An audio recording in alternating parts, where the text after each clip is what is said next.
সম্পর্কটাকে মিথ্যা দিয়ে শুরু করাটা খুব দরকার ছিল। বিশ্বাস খুব শুকনো একটা জিনিস, আর মিথ্যার কারণেই সেই বিশ্বাসটা ভেঙে যায়। এই জিনিসটা একবার ভাঙলে আর জোড়া লাগে না।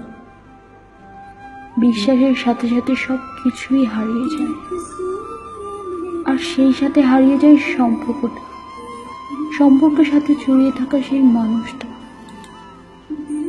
ছোট একটা মিথ্যা অনেক কিছু শেষ করে দিতে পারে।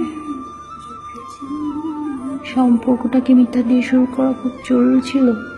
প্রশ্নটা আদৌ আমার কাছে প্রশ্নই থেকে গেল।